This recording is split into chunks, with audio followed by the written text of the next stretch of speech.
You already know who it is. It's your boy, Uncle Al. So today, I've been thinking about a lot of things that's going on. State of the world and police brutality and uh, old stuff like Alabama. And I had a good day. But I wanted to get on here because I haven't been on in a while, and I had some stereo problems, well, speaker, microphone, or whatever, and some phone problems. So I haven't been posting as much. I did post a couple things about the steel mill, but today our story is going to be about Alabama, the sheriff's department, and how we all of us almost got arrested. It was crazy. To me, at least, it was crazy. So I had to have been 12, 13, maybe 14. I was 12 or 13, between 12 and 14. And my cousin, to get into the backstory before we get to this, of course, my cousin, we called him Black Albert. He was that black. He was black. But he owned a nightclub. And as I've told you before in some of the other videos, we went to church on Saturday. And because we went to church on Saturday, usually when the sun went down, probably about 9, 10 o'clock after we laughed and giggled or whatever, we would go to bed. Of course, that's what people usually do when they have to get up and go early in the morning. Well, the nightclub, if again referencing back to the other videos I have, was it was right. We lived on about 2 acres of land, and so this club, which was an old warehouse that they turned into a club,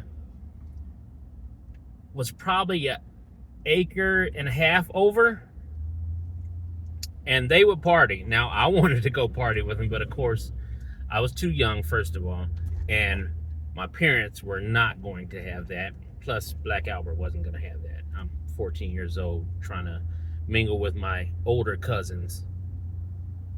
So I just went to bed. Anyway,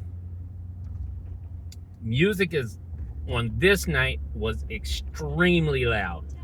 Like, they were showing off. Everybody showed up. Everybody was showing out. And it's shaking the whole house. So again, we're a couple acres away, and this music is shaking the whole house. So my parents decided to call the police. I don't know why they called the police, but they decided to call the police. Well, where we were located in Alabama was the country.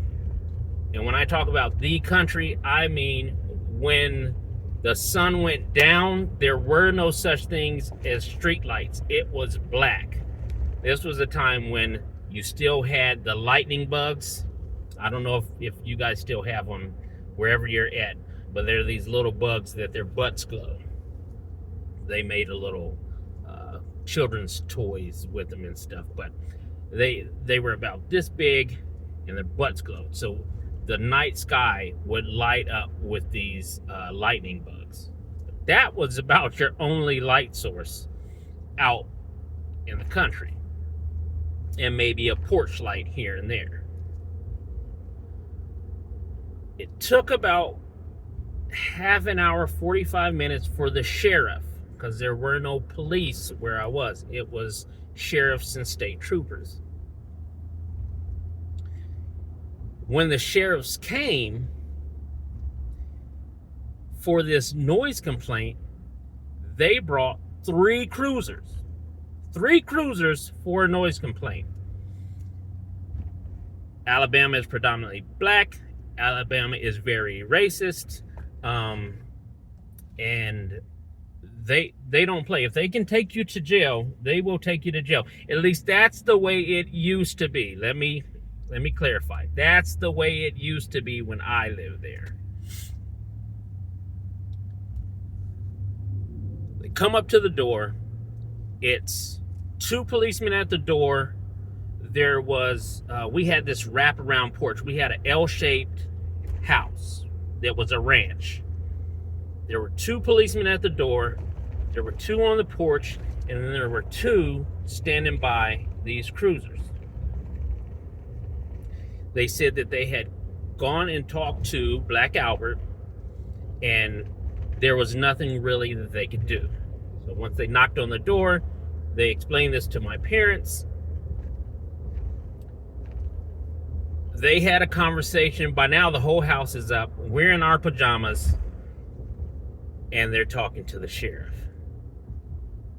And my mother, I don't know, for whatever reason, the conversation had concluded, and she said, okay, no problem. Words were exchanged, and she went to close the door. Well, when she went to close the door, it was a porch, one of the porch doors. She went to close that porch door. The police took that as a threat. The sheriffs did. And they grabbed the door and started rushing into the house. And they grabbed my mom and was trying to drag her out. And my dad says, "Don't touch my wife." And he pushes the sheriff. My mom is pushing him because if they had have gotten the house, they were going to arrest everybody.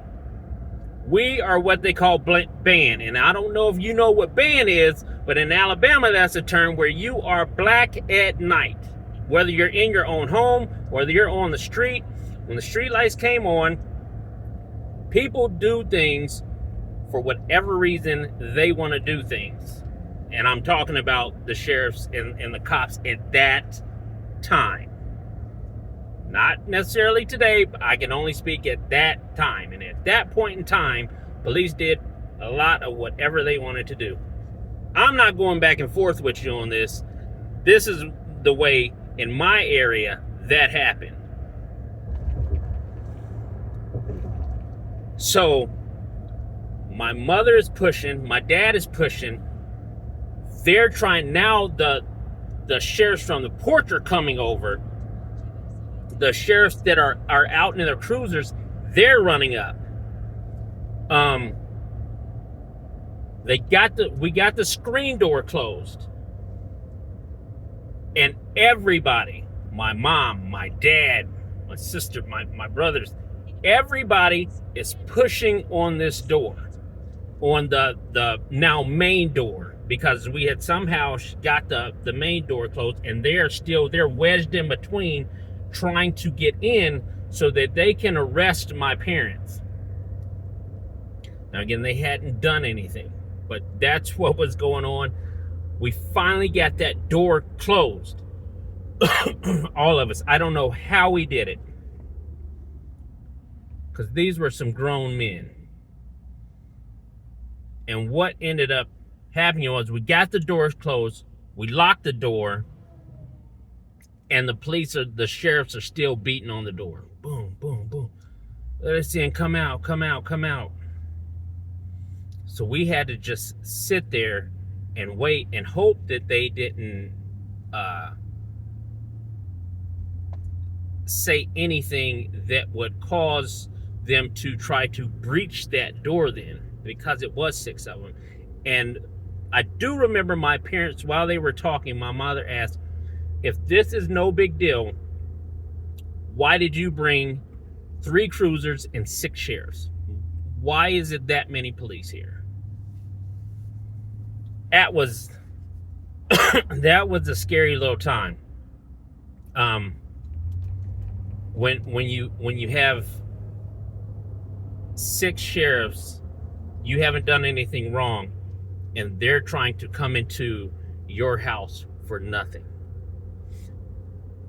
Just be careful how you conduct yourself Stop thinking that you're safe. That's not the case. You can do everything right and still get caught up in a bad situation, and that is just about what happened to us that night. With that, man, I don't know. That felt good to relive that story, because everybody's in their jammies. Everything is swinging. Everybody's scrambling.